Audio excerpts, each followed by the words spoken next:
आज मौसम इस तरह खुमारी में है। मेरा शहर शिमला होने की तैयारी में है। हाँ, मैं आज ये इसलिए बोला क्योंकि यहाँ का तापमान आज का जो है ना मिनिमम 6 डिग्री सेल्सियस रहा। चलिए, इस ठंड सर्द मौसम में बहुत लंबे समय के बाद आज मैं आप लोग सामने आया हूँ यूट्यूब पे, है ना। चलिए, मैं भी थक गया। बहुत सारे विद्यार्थी परेशान थे कि सर क्या बात है, अब वीडियो बना नहीं रहे हैं, छोड़ दिए, अच्छा नहीं लग रहा है। हम लोग पुराना साल से नए साल में आ गए हैं और आज का जो वीडियो है इस नए साल का पहला वीडियो है। तो मैं कुछ संदेश भी नहीं दे पाया। बहुत सारे विद्यार्थी की डिमांड था कम से कम सर एक न्यू ईयर में एक कोई संदेश भी तो दे देते हैं, लेकिन क्या करें, मेरे पास वक्त नहीं मिला, जिसकी वजह से मैं हैप्पी न्यू ईयर भी आपको यूट्यूब पे आके नहीं बोल पाया। चलिए, इसके लिए सॉरी। मैं आज फर्स्ट टाइम आप लोग के बीच में आया हूँ, इसलिए इस साल में आप लोगों को इस नए साल की बहुत बहुत बधाई एवं शुभकामनाएं, है ना।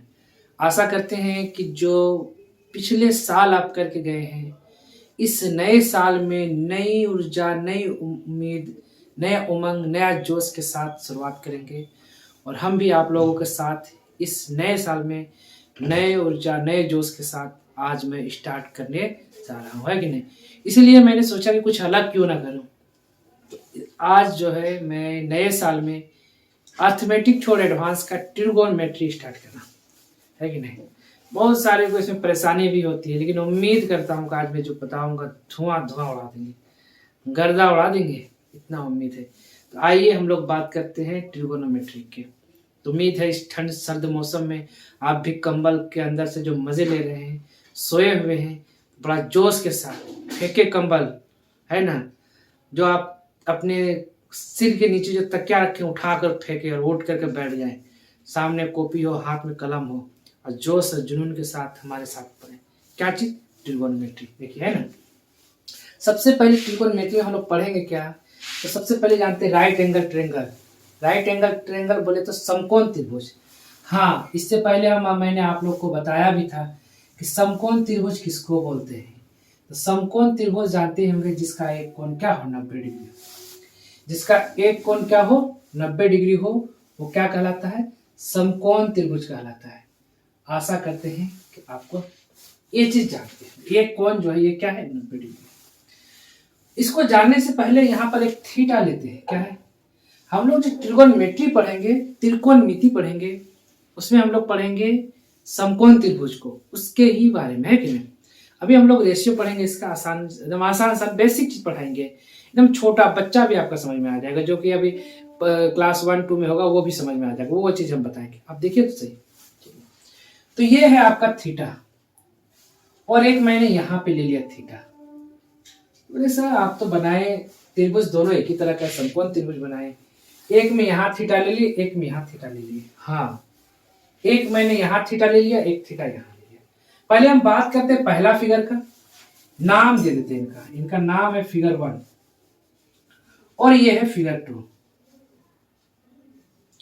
हम लोग इस दोनों को बारी बारी से समझते हैं, ज्यादा नहीं, कम ही पढ़ना, लेकिन अच्छे से पढ़ना है। तो देखिए, जहां पर थीटा कोण रहेगा ना, तो इसके लिए जो है ठीक इसके बगल में जो है ना, ये बेस कहलाता है। क्या कहलाता है? ये बेस, जिसको हिंदी में हम लोग आधार बोलते हैं। इसको बोलते हैं आधार। उम्मीद करते हैं आप इस चीज को समझें। क्या से बोले, इस वाले ट्रायंगल में, इस वाले समकोण त्रिभुज में मैंने थीटा यहाँ लिया है और इस वाले में यहाँ लिया था। अभी मैंने जिक्र फिगर 1 का किया, पहला वाला का। यहाँ पर क्या है, थीटा है। तो ठीक इसके बगल में जो रहता है वो क्या कहलाता है, बेस यानी आधार। और ठीक इसके सामने वाला जो भुजा है, वो साइड है, वो क्या कहलाता है, परपेंडिकुलर, यानी बोले तो लंब। परपेंडिकुलर बोले तो लंब, इसको लंब बोलते हैं। तो समझ में आ गया, थीटा के जस्ट बगल वाला आधार कहलाता है, ठीक सामने वाला परपेंडिकुलर यानी लंब कहलाता है, और जो सबसे लंबा साइड होता है, यही है ना सबसे लंबा, ये आपका हाइपोटेनस कहलाता है। हाइपोटेनस। आशा करते हैं आप समझ में आ गए। इसको हिंदी में कर्ण बोलते हैं, कर्ण, कर्ण बोलते हैं। तो समकोण त्रिभुज में जो हम तीनों साइड पढ़ेंगे क्या क्या, एगो आधार, एगो लंब, एगो कर्ण। आधार को बेस, कर्ण को हाइपोटेनस और लंब को परपेंडिकुलर। थोड़ा सा बोलना है कि ना, बहुत लोगों को दिक्कत होता है, नहीं हम जो है ना अंग्रेजी नहीं पढ़ेंगे। यार हमको भी अंग्रेजी नहीं आता, आप लोग को लगता है हमको कुछ भी नहीं आता है ना, ऐसे ही हवा बना रहे हैं, कुछ नहीं आता, ठीक है ना। इससे ज्यादा आप लोग जानते हैं, समझ गए ना अंग्रेजी। हाँ, तो ये आधार का हिंदी का, आधार को अंग्रेजी में बेस बोलता है, कर्ण को हाइपोटेनस और लंब को परपेंडिकुलर। तो याद रहे, बेस, हाइपोटेनस, परपेंडिकुलर। ठीक थीटा के बगल वाला बेस कहलाता है आधार, और ठीक थीटा के सामने वाला परपेंडिकुलर यानी लंब, है कि नहीं। और ये कर्ण हाइपोटेनस। आशा करते हैं कि समझ में आया होगा। अब जो है कि यहाँ पर तो थीटा, यहाँ पर अभी हम जस्ट क्या बोले, ठीक थीटा के बगल वाला क्या कहलाता है, थीटा के बगल वाला बेस कहलाता है। देखिए अभी यही बोले, देखिए थीटा के बगल वाला बेस कहलाता है, थीटा के बगल वाला बेस कहलाता है, जिसको हिंदी में क्या बोला थे, आधार बोला था, है कि नहीं, का आधार, है कि नहीं। और ठीक थीटा के सामने वाला क्या है, ये जो है ना थीटा के सामने वाला परपेंडिकुलर बोलते हैं, परपेंडिकुलर, परपेंडिकुलर, जिसको हिंदी में क्या बोला थे, कर्ण। हिंदी में कर्ण बोलते हैं, क्या बोलते हैं, कर्ण। और सबसे लंबी भुजा ये है, और सबसे लंबी भुजा का कुछ नहीं, हाइपोटेनस, हाइपोटेनस, कोई दिक्कत नहीं, जिसको हिंदी में कर्ण बोला थे, क्या बोलते हैं, कर्ण जी। परपेंडिकुलर का हिंदी लंब होता है, सॉरी इसको ध्यान में रखें, परपेंडिकुलर का हिंदी लंब होता है ना, हाँ। और हाइपोटेनस का हिंदी कर्ण होता है। आशा करते हैं कि आप इस दोनों को समझ में आया होगा आपको, है ना। ये देखिए एक ही है, ये भी समकोण त्रिभुज है, ये भी समकोण त्रिभुज है, बस इसमें क्या है कि यहाँ थीटा लिए हैं, कोण यहाँ पर लिए हैं, और एक में कोण यहाँ लिए हैं। तो ठीक इसके बगल वाला क्या कहलाता है, बेस, और इसके सामने वाला परपेंडिकुलर यानी लंब कहलाता है। और सबसे लंबा जो भुजा वो क्या कहलाता है, हाइपोटेनस यानी कर्ण।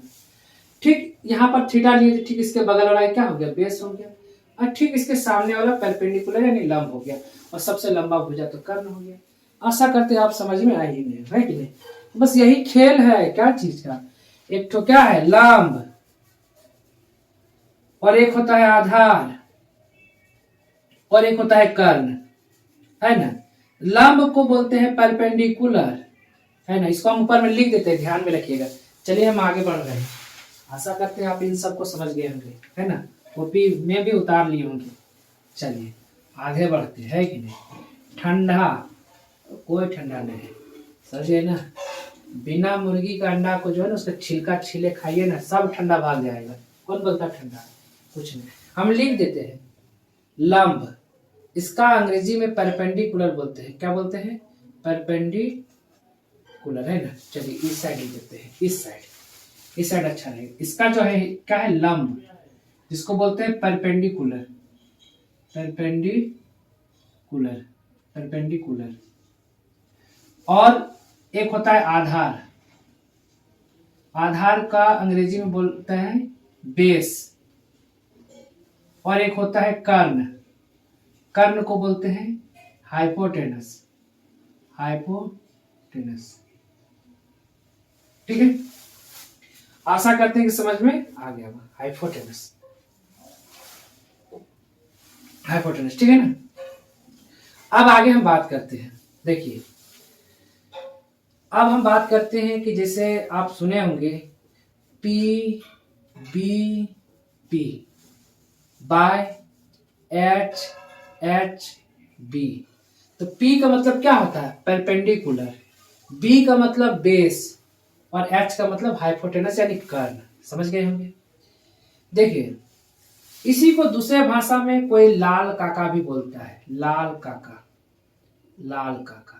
लंब आधार लंब, कर्ण कर्ण आधार, ऐसा है ना। तो हम लोग इसमें 6 चीज है ना, क्या क्या, एक होता है साइन, साइन थीटा, एक होता है कोस थीटा, एक होता है टेन थीटा, और एक होता है कॉट थीटा, और एक होता है सेक थीटा, और एक होता है कोसेक थीटा।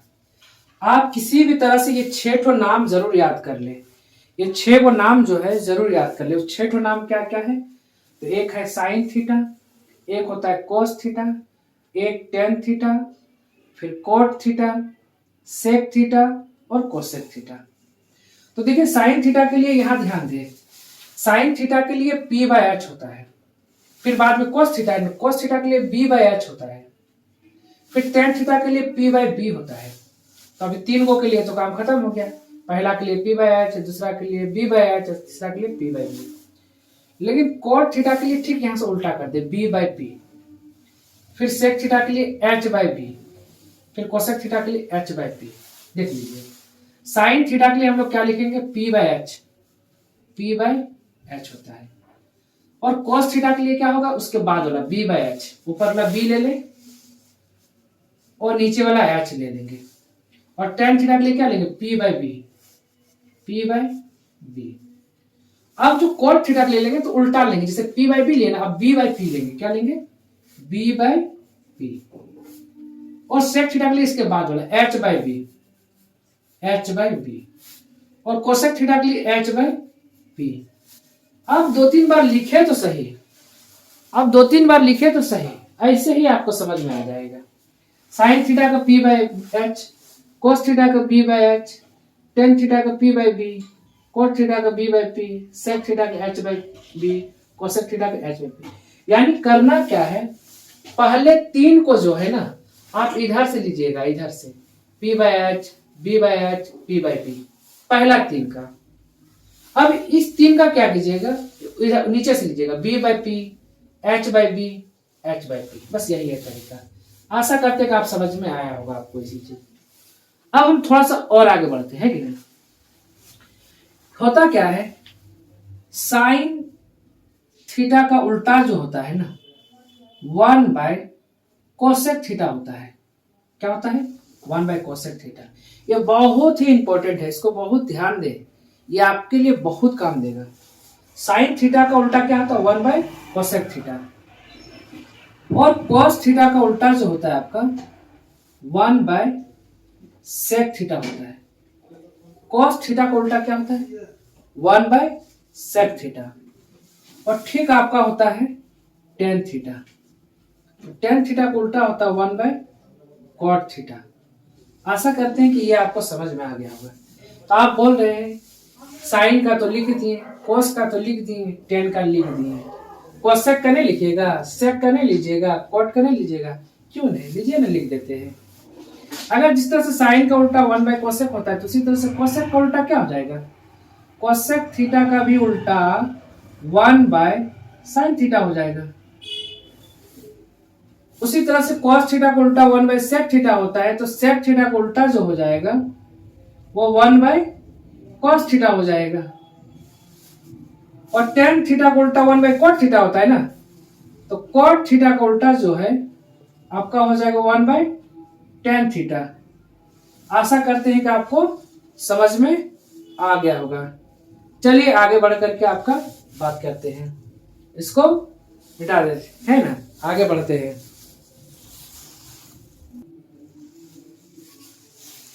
अब चलिए हम आगे बात करते हैं। ये तो उम्मीद है ये समझ में आ ही गया होगा। तो ये साइन का उल्टा 1 बाय कोसेक थीटा होता है, कॉस का उल्टा 1 बाय सेक थीटा होता है, टेन थीटा का उल्टा 1 बाय कॉट थीटा होता है, कोसेक का 1 बाय साइन। जिस तरह साइन का उल्टा 1 बाय कोसेक होता है तो कोसेक का 1 बाय साइन होता है। कॉस थीटा का उल्टा 1 बाय सेक थीटा होता है तो जिस तरह सेक का उल्टा 1 बाय कॉस थीटा होता है। टेन थीटा का 1 बाय कॉट थीटा होता है तो कॉट थीटा का 1 क्या होता है, 1 बाय टेन थीटा होता है। चलिए हम आगे बात करते हैं कि नहीं। आगे बात ये करते हैं कि देखिए साइन बदलता है, किसमें चेंज होता है ना। साइन थीटा आपका बदलेगा कॉस थीटा में, ध्यान रहे, चेंज होता है, बदलता है ना, बदलता है। साइन आपका बदलेगा किसमें, कॉस थीटा में, ध्यान रहे, ये अभी हम इस्तेमाल करेंगे। साइन थीटा कॉस थीटा में बदलता है, टेन थीटा कॉट थीटा में बदलेगा, और सेक थीटा जो है ना आपका बदलेगा कोसेक थीटा में। तो इस चीज को ध्यान रखिएगा, साइन थीटा किसमें बदलेगा, कॉस थीटा में, और टेन थीटा बदलेगा कॉट थीटा में, और सेक थीटा बदलेगा कोसेक थीटा में। आशा करते हैं कि ये आपको समझ में आया होगा। अब हम आगे बढ़ते हैं और आगे बढ़ करके कुछ और चीज करते हैं कि नहीं। एक इंपॉर्टेंट ये भी है आपका कि टेन थीटा का फॉर्मूला, टेन थीटा को हम लोग लिख सकते हैं sine theta by cos theta. tan theta को हम लोग लिख सकते हैं sin theta by cos theta, और cot थीटा को हम लोग लिखेंगे cos theta by sin theta. देखिए अभी हम तुरंत बताए थे कि tan थीटा का उल्टा क्या होता है, cot थीटा। तो देखिए ना, जो चीज इसको लिखे sin theta by cos theta, उसी तरह cot थीटा क्या किए, उलट करके लिख दिए, क्योंकि देखिए उल्टा है तो उलट के ही लिखना पड़ेगा ना। तो ये जितना भी चीज को हम बता रहे हैं ना, ये आपके लिए बहुत जरूरी है कि नहीं, और आपको बहुत काम देगा। देखिए हम लोग करते क्या है कि बड़े बड़े क्वेश्चन की ओर भागते हैं, बड़े बड़े क्वेश्चन की ओर भागते हैं। तो चलिए मैं आगे अब इसके बारे में बताऊं कि इससे आगे क्या है। ये सब चीज उम्मीद है आपको समझ में आया होगा अच्छे तरीके से, है ना। cot theta cos theta by sin theta ये सब चीज है ना। तो ये सारे चीज को आपको किसी भी तरह से जानकारी रखना होगा, तभी आपको आगे समझ में आएगा, नहीं तो नहीं समझ में आएगा। तो चलिए इसके आगे आपको और बताऊं, पाइथागोरस प्रमेय, है ना। आप सुने होंगे पाइथागोरस प्रमेय, है ना, Pythagoras theorem, Pythagoras theorem, Pythagoras theorem, है ना। तो पाइथागोरस थ्योरम क्या होता है ये देखिए। तो जैसे ये आप अभी देखे थे समकोण त्रिभुज, है ना, ये H है, ये P है और ये B है। तो ये H स्क्वायर बराबर B square plus P square, ये क्या कहलाता है, पाइथागोरस प्रमेय, यही थ्योरम यही है। इसको हम लोग इस तरह से भी जान सकते हैं, या नहीं तो H बराबर हम लोग मान लेंगे √under B square plus P square, यानी कि हाइपोटेनस यानी कर्ण बराबर √अंडर आधार के स्क्वायर प्लस लंब का स्क्वायर। अगर आपको इसी को अगर देखिए, एक चीज है कि जिसको समझ में नहीं आ रहा था हिंदी में भी लिख सकते हैं। ये कर्ण है कि नहीं, और ये क्या है, लंब है आपका, और ये आपका आधार है, ये आपका आधार है। आशा करते कि ये समझ में आएगा। तो देखिए करना क्या है कि यहाँ पर कर्ण है, एच का मतलब क्या है, कर्ण। तो कर्ण का स्क्वायर बराबर बी मतलब बेस होता है यानी आधार, आधार का स्क्वायर प्लस लंब का स्क्वायर। ये आप इस तरह से कर सकते हैं कि नहीं, या नहीं तो दूसरे भाषा में आप इसको क्या कर सकते हैं, आधार का स्क्वायर बराबर ये कर्ण यानी कर्ण स्क्वायर, कर्ण का स्क्वायर माइनस लंब का स्क्वायर, ऐसे भी कर सकते हैं ना। और आपका जाकर के अगर लंब निकालना हो, क्या लंब का स्क्वायर बराबर होता है कर्ण का स्क्वायर माइनस आधार का स्क्वायर। आशा करते हैं कि यह आपको समझ में आया होगा। तो ध्यान रखें, अगर आपको कर्ण निकालना हो ना, तो लंब का स्क्वायर और आधार के स्क्वायर को दोनों को जोड़ देना है। क्या निकालना हो, कर्ण। देखिए कर्ण निकालना हो तो लंब का स्क्वायर और आधार के स्क्वायर को जोड़ देना है। लेकिन जब आपको लंब निकालना हो, तो देखिए लंब निकालना है लंब का, तो क्या करना पड़ेगा, कर्ण के स्क्वायर में से आधार के स्क्वायर घटाना पड़ जाएगा। अगर लंब निकालना हो तो ध्यान दे रहे ना, देखिए अगर कर्ण निकालना हो तो इस दोनों के स्क्वायर को जोड़ना पड़ेगा, लंब का स्क्वायर प्लस आधार का स्क्वायर। देखिए वही क्या होगा। अगर आपको आधार निकालना, आधार, तो आधार के स्क्वायर बराबर क्या होता है, कर्ण का स्क्वायर माइनस लंब का स्क्वायर, अगर ये निकालना हो तो। और अगर आपको लंब का स्क्वायर निकालना हो तो क्या करना पड़ेगा, कर्ण के स्क्वायर में आधार के स्क्वायर निकालना पड़ेगा। यानी सिंपल भाषा में आप जाने तो कर्ण के स्क्वायर निकालना हो तो इसको इसके स्क्वायर को जोड़ना पड़ेगा, और अगर लंब का स्क्वायर निकालना हो तो कर्ण के स्क्वायर में आधार के स्क्वायर को घटाना पड़ेगा, और अगर आधार के स्क्वायर निकालना हो तो कर्ण के स्क्वायर में लंब के स्क्वायर को घटाना पड़ेगा। आशा करते हैं कि ये समझ में आया होगा। अब चलिए हम आगे बात करते हैं एक लास्ट पॉइंट में, है कि नहीं। चलिए देखिए, इसका हम सारा चीज निकालने भी सिखाएंगे, कैसे इसके निकाला जाता है कि नहीं। बहुत इंपॉर्टेंट एक ये चीज भी है आपका ये जरूरी चीज ये है कि ये देखिए, आप सुने होंगे कि यहाँ पर जो है 0 डिग्री होता है, या नहीं तो 360 डिग्री होता है, ये आपका 90 डिग्री होता है, ये आपका 180 डिग्री होता है, और ये आपका 270 डिग्री होता है। इसको हम लोग फर्स्ट क्वाड्रेंट बोलते हैं। फर्स्ट क्वाड्रेंट क्या बोलते हैं, फर्स्ट क्वाड्रेंट। इसको हम लोग सेकंड क्वाड्रेंट बोलते हैं, सेकंड क्वाड्रेंट बोलते हैं। आशा करते हैं समझ में आ रहा होगा। हम लोग इसको थर्ड क्वाड्रेंट बोलते हैं, थर्ड क्वाड्रेंट बोलते हैं, और इनको हम लोग फोर्थ क्वाड्रेंट बोलते हैं, फोर्थ क्वाड्रेंट बोलते हैं। आशा करते हैं ये भी आपको समझ में आया होगा। ये आपका फर्स्ट क्वाड्रेंट कहां से कहां तक होता है? 0 डिग्री से 90 डिग्री के बीच क्या कहलाता है? First quadrant. 90 डिग्री से 180 डिग्री के बीच सेकंड क्वाड्रेंट कहलाता है। 180 से 270 के बीच थर्ड क्वाड्रेंट कहलाता है। सो तो नहीं रहे, ध्यान रहे इधर, है कि नहीं? हाँ, बात उत मत कीजिए, इधर ध्यान दीजिए। हाँ, आप ही को बोल रहे हैं, इधर ध्यान दीजिए। तो थर्ड क्वाड्रेंट 180 डिग्री और 270 डिग्री के बीच होता है। हाँ, और 270 और 360 के बीच क्या होता है? Fourth quadrant. हाँ, इधर उधर ना देखा, आप ही को बोल रहे हैं, इधर ध्यान दीजिए। हाँ, तो 270 और 0 डिग्री के यानी 360 के बीच में कौन होता है? Fourth quadrant. तो समझ में आ गया होगा। फर्स्ट क्वाड्रेंट 0 से 90 के बीच, सेकंड क्वाड्रेंट 90 से 180 के बीच, और थर्ड क्वाड्रेंट 180 से 270 के बीच होता है, और फोर्थ क्वाड्रेंट 270 से 0 डिग्री के बीच चला गया। उम्मीद करते हैं समझिए। तो ये होता क्या है? तो फर्स्ट क्वाड्रेंट में जितना है ऑल पॉजिटिव होता है। क्या होता है? All positive. ऑल पॉजिटिव का मतलब क्या है? साइन भी पॉजिटिव होगा, कॉस भी, टेन भी, कॉट भी, सेक भी, कोसेक भी, यानी सारा पॉजिटिव होगा। किसमें? फर्स्ट क्वाड्रेंट में। ये सारा अभी बता रहे हैं, अप्लाई करने भी सिखाएंगे, अप्लाई करने भी सिखाएंगे कैसे अप्लाई करना है। सेकेंड क्वाड्रेंट में सिर्फ साइन थीटा क्या होता है? पॉजिटिव, और कोसेक थीटा पॉजिटिव होता है सेकेंड में। थर्ड क्वाड्रेंट में क्या होता है? तो टेन थीटा और कोट थीटा पॉजिटिव होता है। फोर्थ क्वाड्रेंट में कौन होता है पॉजिटिव? तो फोर्थ क्वाड्रेंट में आपका सेक होता है और कॉस थीटा पॉजिटिव होता है। आशा करते हैं समझ गए होंगे। तो फर्स्ट क्वाड्रेंट में सारा पॉजिटिव होता है, सेकंड क्वाड्रेंट में साइन और कोसेक थीटा पॉजिटिव होता है, थर्ड क्वाड्रेंट में टेन और कोट थीटा पॉजिटिव होता है, जबकि फोर्थ क्वाड्रेंट में सेक और कोस थीटा पॉजिटिव होता है। आशा करते हैं ये समझ में आ गया होगा।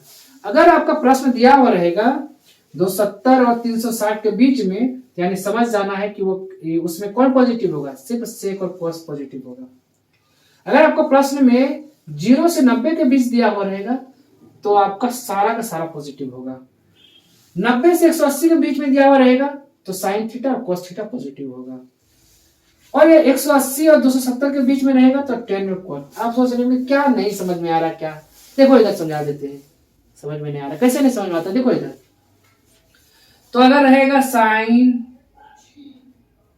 45 डिग्री, साइन 45 डिग्री है ना, तो साइन 45 डिग्री कहां पॉजिटिव होगा? ये किसमें आ रहा? First quadrant. देखिए 0 और 90 के बीच में, देखिए 45 किसके बीच आता है? 0 और 90 के बीच में साइन पॉजिटिव। 45 डिग्री किसी में भी रहेगा, सारा का सारा पॉजिटिव होगा। साइन 45, कोस 45, टेन 45, कोट, सेक, सब पॉजिटिव होगा। लेकिन अगर रहेगा क्या? साइन आपका रहेगा 120 डिग्री। क्या रहेगा? 120 डिग्री। ये पॉजिटिव होगा कि नेगेटिव होगा? तब मन में सवाल उठ रहा होगा 120 कहाँ आएगा? 120 कहाँ आएगा? अरे कहीं ना आएगा। यहाँ देखो ना, सेकंड क्वाड्रेंट में आएगा। 90 और 120 के बीच में होता है ना, 90 और 120 के बीच में, 90 और 120 के बीच में 120 डिग्री आता है, यानी यहाँ पॉजिटिव कौन होगा? साइन। साइन 120 पॉजिटिव होगा और कोसेक 120 भी पॉजिटिव होगा। बाकी जितना आएगा सब क्या होगा? नेगेटिव। जैसे रहेगा टेन 120 नेगेटिव, कोट 120 नेगेटिव, सेक 120 नेगेटिव, कोस 120 नेगेटिव। ये दोनों ही सिर्फ 120 का। चलिए आज भर इतना ही रहने देते हैं, इसके बाद हम आगे बात करेंगे, है कि नहीं? आशा करते हैं यहाँ तक आपको समझ में आया होगा। हम कल आगे थोड़ा सा और बेसिक बताएंगे। याद रहे, जितना नींव आपका मजबूत रहेगा बिल्डिंग उतना लंबा खड़ा कर सकते हैं, ऊंचा। तो ध्यान रहे, बेस आपको मजबूत, ये वर्ड याद रखिए। एक समय आपको जरूर याद आएगी कि हाँ कोई थे जो बता रहे थे बेस बेस बेस बेस, चिल्ला रहे थे, लेकिन हम लोग ध्यान नहीं दिए थे। याद रहे, याद रखो, बेस के बिना सक्सेस हर जगह ठोकर खाओगे, इसलिए बेस को समझो। जिस चीज का बेस समझ में आएगा हर जगह आसान होगा। तो चलिए आज हम यहीं तक रहते। एक प्रश्न आपसे पूछते हैं कि प्रश्न यही है कि क्या, एक आसान प्रश्न पूछते नहीं है कि नहीं? तो बताइए सेकंड क्वाड्रेंट में कौन कौन पॉजिटिव होता है? सेकंड क्वाड्रेंट में कौन कौन पॉजिटिव होता है? बस इतना सा। क्या चीज? फिर सब पूछ ले, सेकंड क्वाड्रेंट किस किस कौन कौन पॉजिटिव होता है? बस इतना ही। चलिए मिलते हैं नेक्स्ट डे फिर इसी उत्साह इसी उमंग के साथ। Thank you.